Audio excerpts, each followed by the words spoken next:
When the 10-tribe kingdom was taken captive by an alien Gentile power, you may be sure the 2-tribe kingdom grieved over it, and as brethren they longed to see each other. When the 2-tribe kingdom was taken to Babylon, that feeling must have increased, for then they were all under the same affliction of captivity. These captives, though in 2 different countries, and though 130 years elapsed between the 2 captivities, must have come together, for the Assyrian power fell and became subject to Babylon. In turn, Babylon fell into the hands of Persia, for we notice that Cyrus is called king of Persia in Ezra 4:5, king of Babylon in 5:13, and king of Assyria in 6:22. In Nehemiah 13:6, Artaxerxes is also called king of Babylon. Even 15 years after the restoration from Babylon, we find the Medo-Persian Empire stretching over 127 provinces from India to Ethiopia, including the ancient Babylonian and Assyrian empires, Esther 1:1. This shows clearly that when Cyrus and his successors ruled over the Assyrian and Babylonian empires, the whole 12 tribes must have been among their subjects. This is proved by Ezra, for when he establishes the ancient worship of Jehovah, their enemies came and wished to have a share in the building of the temple. But not only Joshua and Zerubbabel, but also the chief of the fathers in Israel refused any compromise with their alien neighbors. Ezra 4:3 and 7:28. That the Jews of today are representative of all the 12 tribes is also seen from the present order in the synagogue. For there you will find 3 kinds of Jews: the priest, the Levite, and the Israelite. The Israelite may belong to any of the 10 tribes, for today they cannot tell to which they belong. This is a very old order. Indeed, it dates back to Ezra's day under King Darius. See Ezra 6:16 and 7:7. Ezra prepares to teach God's word in Israel.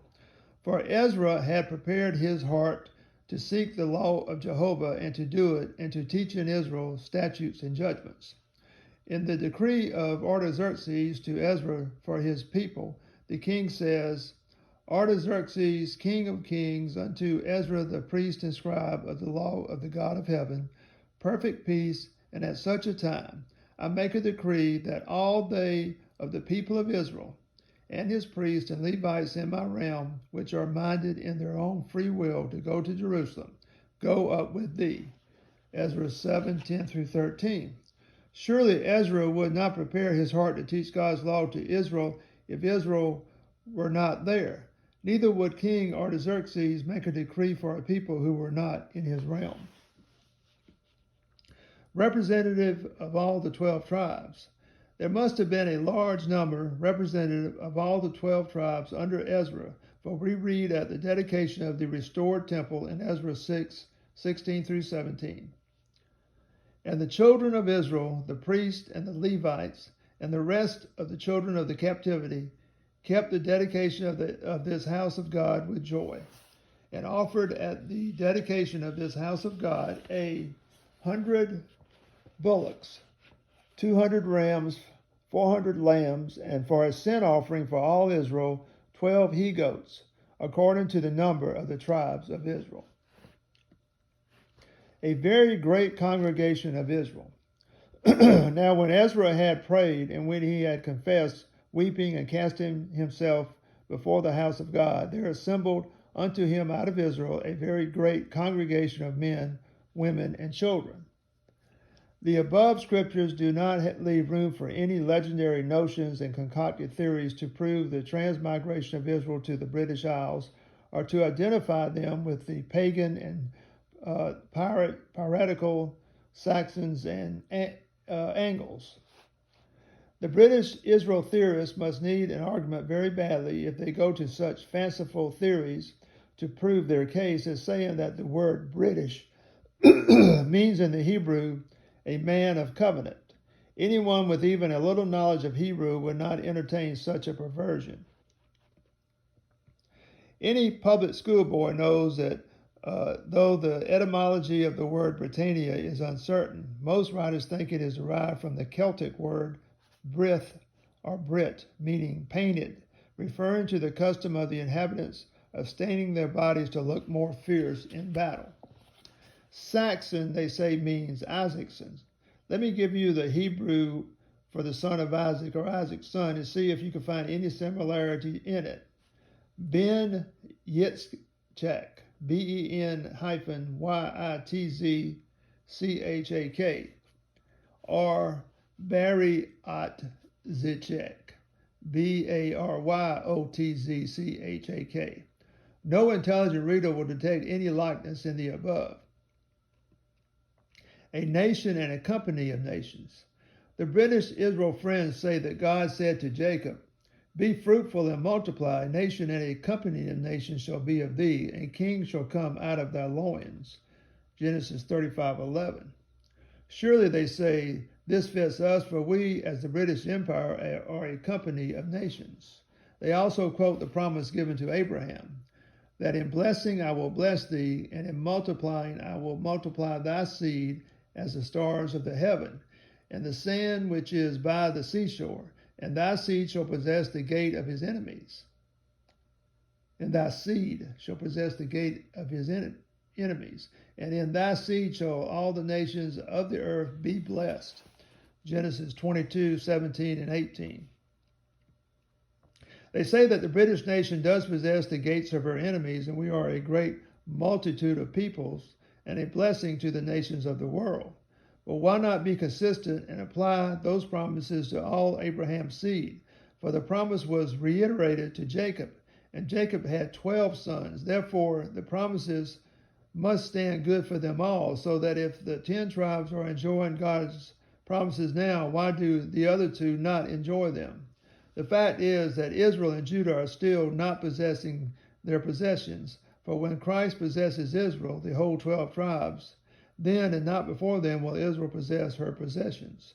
It will be when Christ comes again that this will be fulfilled.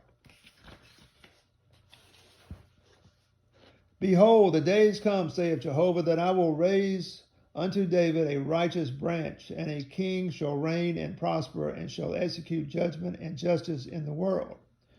In his day Judah shall be saved, and Israel shall dwell safely, and this is his name, whereby he shall be called Jehovah Tzidkenu, the Lord our righteousness. Jeremiah 23:5.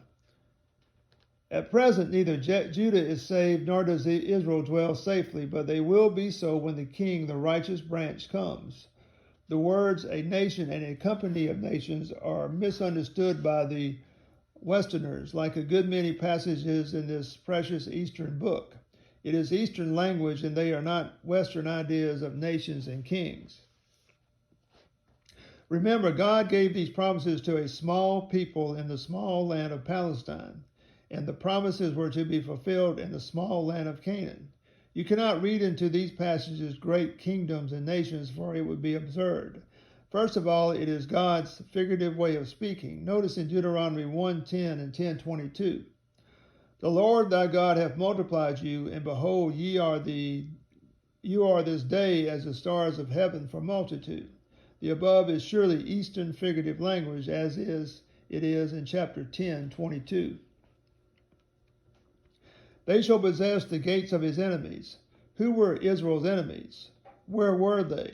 They certainly were not the nations outside the Near East. They were not the people of which the British Israel Friends speak as possessing their gates, the gates of their enemies like Malta and Gibraltar. Israel's enemies were the Edomites, the Moabites, Hivites, Jebusites, the Philistines, Assyrians, and Babylonians. God's promises for his people are to be fulfilled in the land and not outside it. For nationally, God has given them a land, and in that land they will enjoy all his promises, and that under the sway of Christ. God says, "For I will take you from among the nations," that is where God's earthly people, Israel, are today, "and gather you out of all countries, and will bring you into your own land." Ezekiel 36:24. In the same chapter, God is challenging the mountains of Israel to get ready to shoot forth their branches and to yield their fruit for his people Israel, for they are ready to come, or are at hand to come. Ezekiel 36:8. If the British and American nations are the lost tribes of the house of Israel, it will be a hard time for them if they have to be squeezed in upon the mountains of Israel. I am indeed sorry for them. Part 3. Mark Kagan continues, remember God says it is going to be upon the mountains of Israel that he will multiply them, and it will be all the house of Israel, even all of it. In Ezekiel 34:13 through 14, God says, I will bring them out from the people. In the Hebrew it says, min lo amim, from among the nations, and gather them from the countries, and will bring them to their own land, and feed them upon the mountains of Israel, by the rivers, and in all the inhabited places of the country. I will feed them in a good pasture, and upon the high mountains of Israel shall their fold be. There they shall lie in a good fold, and in a fat pasture shall they feed upon the mountains of Israel. This language again shows that Israel's prosperity and safety will not be outside the land of Israel. I will bring them from among the nations and gather them from the countries, and will bring them to their own land. First of all, the British and American nations are not scattered among the nations and in all countries. And secondly, if they were, they could not possibly fit into the small country upon the mountains of Israel.